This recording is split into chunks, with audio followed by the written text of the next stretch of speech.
again. This is the 1st of April 2023, and as you can see there is somebody else here. Hello. Hey, yes, hello. Hello. Yes. This is just some guy called Simon who I met online about 2.5 years ago, and he's just sort of turned up and wants to talk about autistic business. That's pretty much the size of it, yeah. Yep, that's what happens. There's two of us now. A double thoughty, two thoughts at once. Okay, so I'll let you begin. Thank you, I appreciate that. Yeah, I was diagnosed with autism nearly 2 years ago. Now it took me about 3 years to get my sort of diagnosis. Mm-hmm. And like a lot of people, I guess I'd sort of gone through my kind of adult life without even realising that I sort of had it. And it's been very interesting. Basically, once you start going down the kind of rabbit hole and sort of investigating these things, it's surprising what you kind of throw up. And what you find was actually normal all along. Yeah, that's what you find was not just you. Exactly. And at the moment, I'm sort of in the process of trying to kind of write a book about it, which is a bit slow going, admittedly. I mean, I'll get into the background of things a bit later on, but the sort of short version of it is that I guess I'm sort of entering a somewhat almost kind of evangelical phase about it, whereby I kind of want to talk to as many people as I can about sort of late adult autism diagnosis, and to try and sort of take part in sort of conversations, getting information out there really to sort of other people who may be in a similar position to myself and Anna, presumably the position you were in, I guess. Very much so, yes. Yeah. Yeah. And I suppose it kind of becomes a spin in itself, doesn't it, once you realise what you've been doing all your life. Yeah. I mean, just to sort of do a little bit of context, the situation that I had was that I'd worked in a job for about 12 or 13 years. I took redundancy and I did a bit of temping. And I found that I was very, very bad at temping, because on one occasion, for example, I turned up at this job and I had to basically park my car in this particular place, and they were supposed to give me a pass and they didn't give me a pass. Oh. And I ended up basically driving around this town near where I live, out of my mind, kind of going, where's the car parking space? I don't get it. What's going on? And I basically flipped out in front of these people, which I now know to be a meltdown, and ended up basically running out the room, going, "You don't understand. I have to get to a safe place," which in hindsight sounds kind of ridiculous. Yeah. And what basically happened to me was, when I started my current job, about a month in, or probably less than that, my partner showed me a TV program about a woman who was trying to find her way back into employment. And basically she was very intelligent. She got degrees in this and degrees in that, but it showed you her trying to basically pass a practical test to basically secure employment, and she basically couldn't do it for whatever reason. There was something about the test that threw her off, even though the test was well within her capabilities.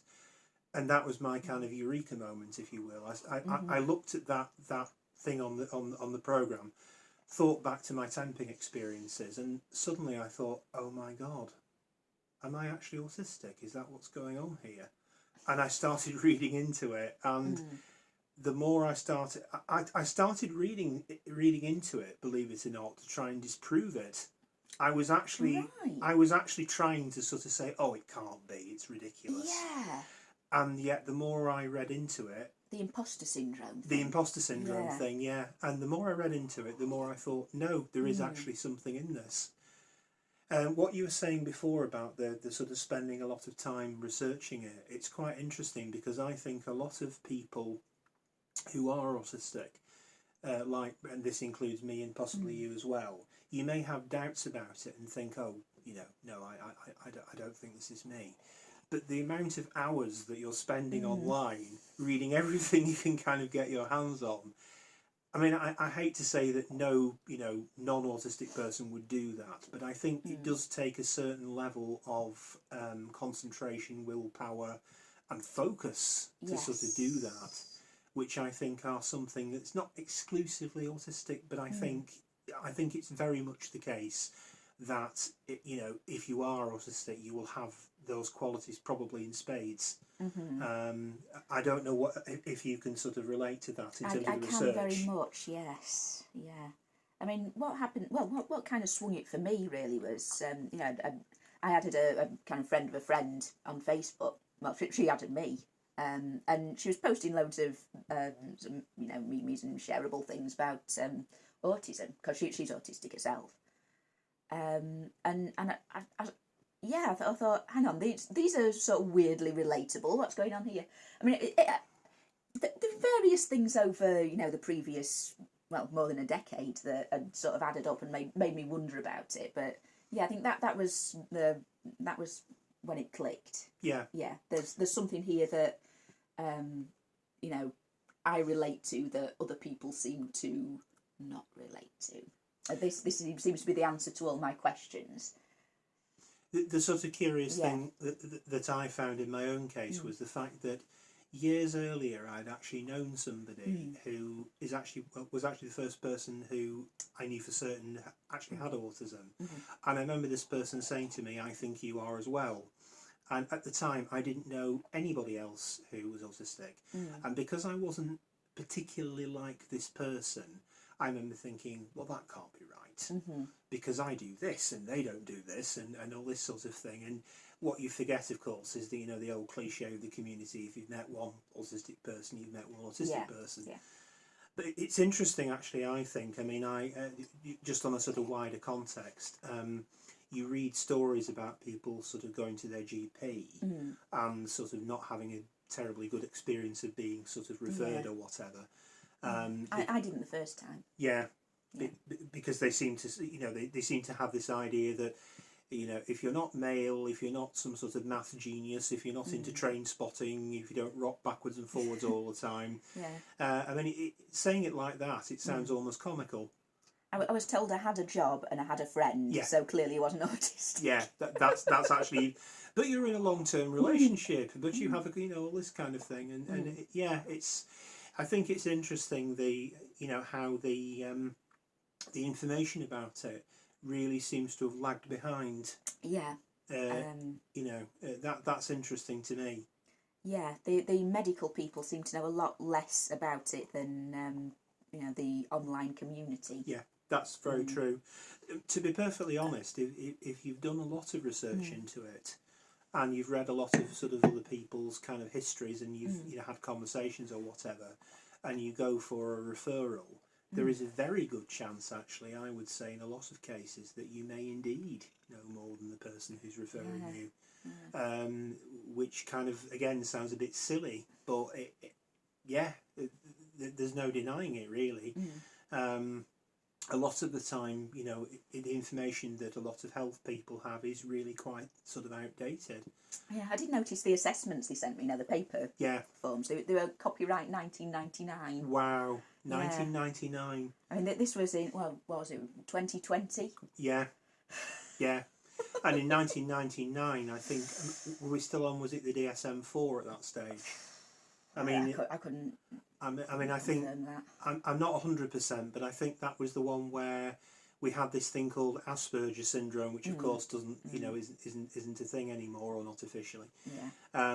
But we hadn't yet sort of progressed to the kind of current stages of knowledge about it. One thing I don't know whether this is something you sort of relate to, but. When you sort of found out that you were for definite and you were sort of, they gave you the yes, did you have a sort of period where you sort of felt elation about it, or was it more of a sort of sense of, oh, okay? I think by the time I actually got my official diagnosis, I was sort of so sure myself that it kind of lost the impact. Yeah. It was just a confirmation of something that I already knew. Yeah. I think even if they'd have said, actually, we're not convinced, I'd still have gone on thinking, well, I am. Yes. Yeah. I just think, stupid doctors. Yes. What do they know about anything? Yeah. And fair enough. Yeah, and I know so many people who've had really bad experiences, you know, with medical professionals trying to get of all sorts of things, really, not just neurodivergency. But, I mean, I know someone who actually got undiagnosed. Really? Yeah. Undiagnosed? Yeah, she was, you know. Wow. Yeah, she was confirmed autistic when, Uh-huh. you know, she was quite young, but then she said she went to another therapist about something else, and he actually removed her diagnosis because he didn't believe that women could be autistic. Wow. Apparently, that's Gosh. what she told me. I've never heard of that happening to anybody about anything No. except that one time. But Nor yeah, have that's what she Wow. that's what she told me. Yeah. So literally, you know, it was officially removed. That's quite something. Yeah. I mean, you kind of almost think that they couldn't do that, you know, in the sense that if somebody... You'd have thought so. Yeah. If another doctor had ticked it off, then... Yeah. Yeah, but apparently this one was yeah. sort of 20 years behind the times. And, yeah. I mean, even if they sort of entertain private doubts about it, you'd think that they wouldn't actually go so far as to actually sort of strike it from the record, so to speak. Negating the doctor's opinion. Yeah, it does seem... It's very strange, actually. I think particularly with... I mean... Obviously, autism isn't a mental health thing, but obviously it's closely related to a lot of... There's comorbidities, depression and anxiety and other things. And it can look like personality disorders as well. Yeah, sure. But I think in general this sort of ties in with other things, namely if it's not something that's visible and not something that sort of can easily be kind of, quantified or whatever. Yeah. There is difficulty, I think, with... Yeah, it's something that doesn't show up on x-rays, yeah. I mean, people often say, don't they, that one of the big problems of going to a GP, for example, let's supposing you have a physical health problem, and you've been struggling with something all week, and you get to Thursday or Friday, and you think, oh, for goodness sake, I'm going to drag myself there. And they kind of go, oh, well, you don't seem too bad. And what they forget was that between Monday, Tuesday and Wednesday, you were on death's door, and that's why you weren't... And it's a similar sort of thing here, like if you're not kind of rocking back and forth and kind of doing stereotypical things. Yeah, at the moment the doctor sees you. At the moment they see you. I mean, I don't know whether you have, whether this is something you can kind of relate to, but certainly something I've noticed is that if you are, let's say, reasonably articulate and reasonably sort of intelligent, and you kind of present as somebody who's sort of okay, like we do. Yeah, you can adult. It's okay. Yes. You can get in your car and you can go to the supermarket and you can buy things unaided, and it's all great. And that's fine, and you can give a sort of reasonable kind of facsimile of somebody that does this. But then the following day at work, there's this deadline to meet and that deadline to meet and something else, and then somebody does something like they move one of your things and put it something like that, and the next thing you know, you're in the loos having a meltdown. And all the kind of the adulty responsible bit just seems to go out the window. That's we know about that. I must admit, I mean, before I was diagnosed, I mean, I used to get really irritated with myself, particularly during the sort of temping experiences. I used to think, what's wrong with me? Why can't I cope? What is it? I've done stressful jobs. I've been in positions where I've had to kind of think on my feet a bit. Why is it that I can't kind of manage that? And you kind of almost start to think, is it because I can't handle it anymore? Is my ability to cope with the world diminishing? What's going on here? Yeah. And I think as well, you kind of... It's kind of keeping in your mind all the time, well, everybody has little moments, everybody loses it now and then. Exactly. Everybody has little breakdowns about things that don't seem to matter later on. And everyone's got, strong feelings about this and that.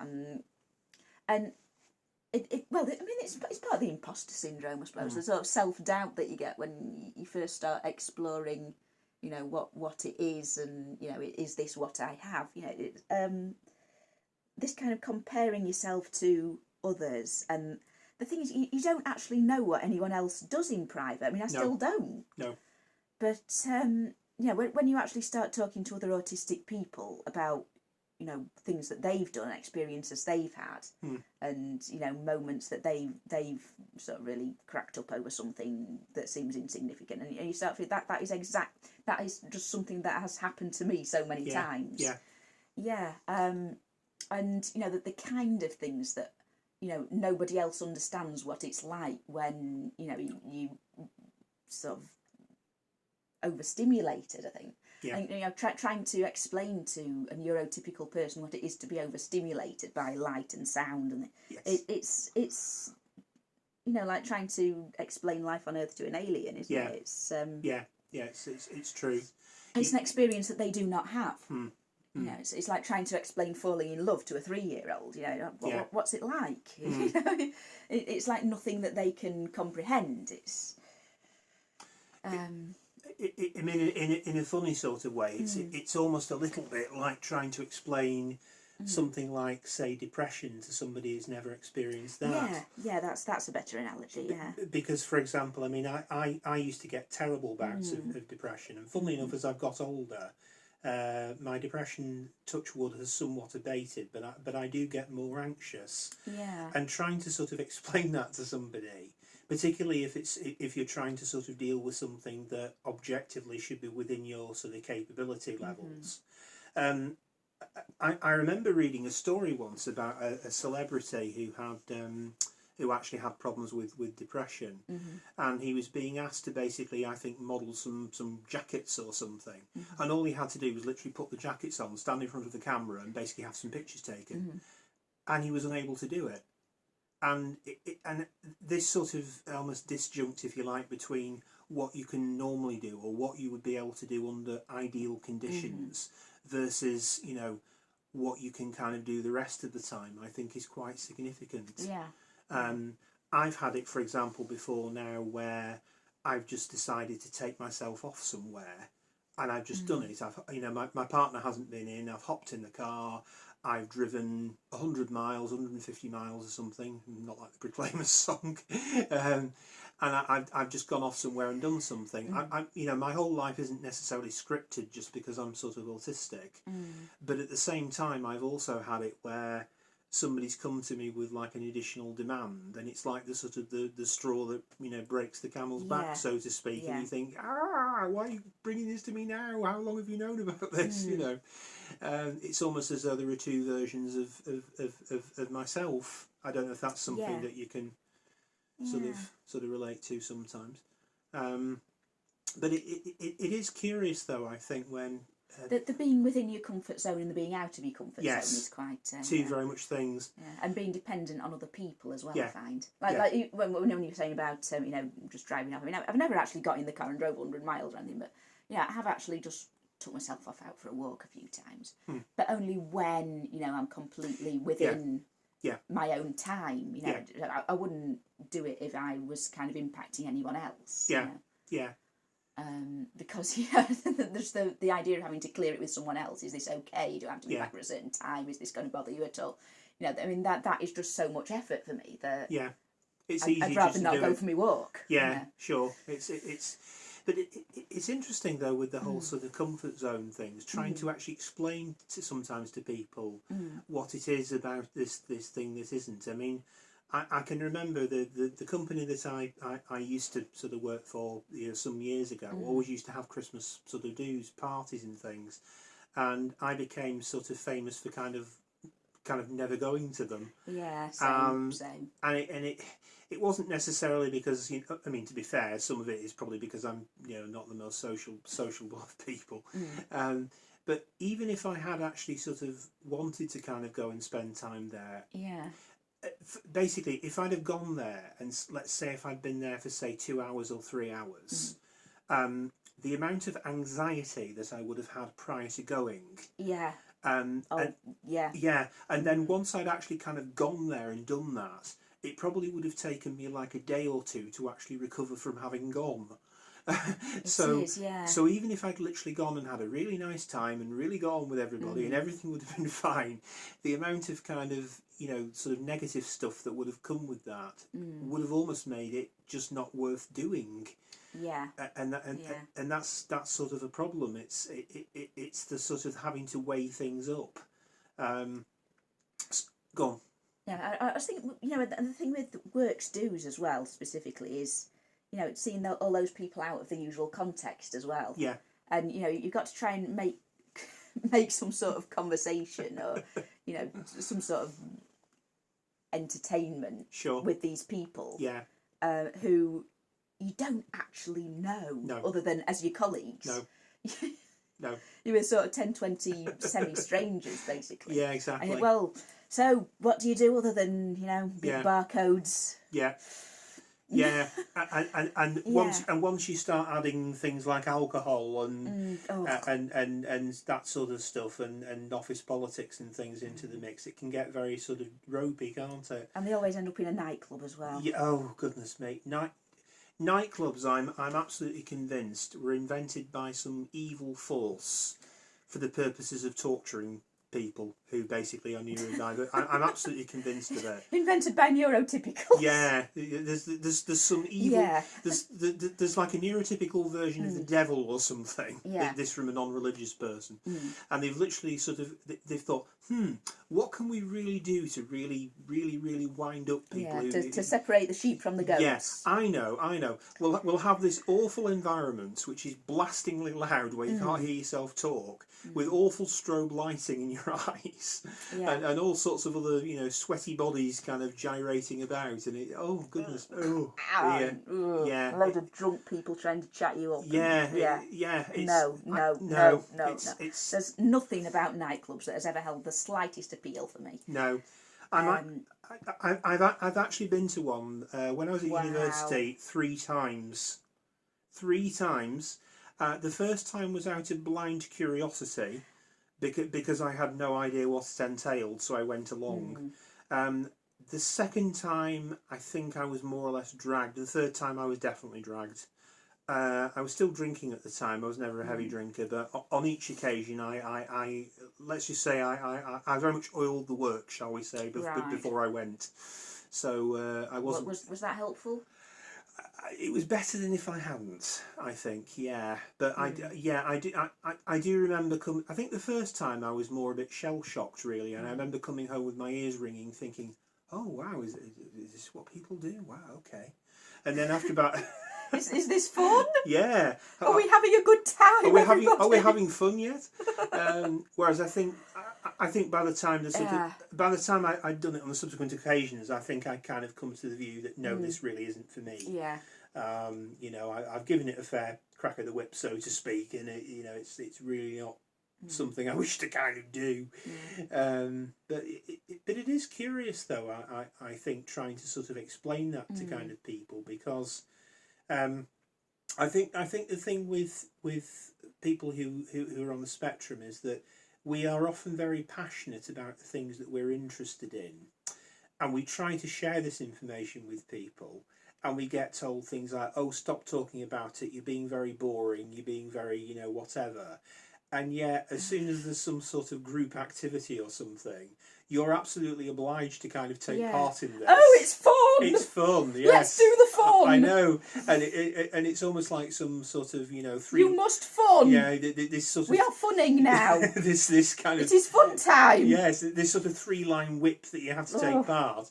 And if you sort of dare sort of raise any protest whatsoever, you're being a terrible killjoy. Yes, and... actually this isn't fun! I'm not having fun! We're not having fun! No! So... Let the neurodiverse people...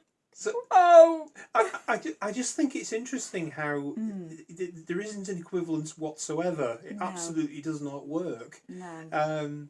I mean, I'm almost tempted to say, actually, sometimes to kind of organisers of, team sports events or something, well, okay, that's fine. You can absolutely have the attendance of whoever you want, on condition that you have to allow them to talk about their special interest or something for 3 hours or whatever the equivalent would be. Yes, let's do something we enjoy afterwards. And you're not allowed to stop them. You have to listen and all the rest of it. We've done your fun. We've done your fun. Yes. And And I can just imagine the kind of look of abject horror that would kind of cross their faces, like, no. Now let me tell you all about my Father Ted headcanons.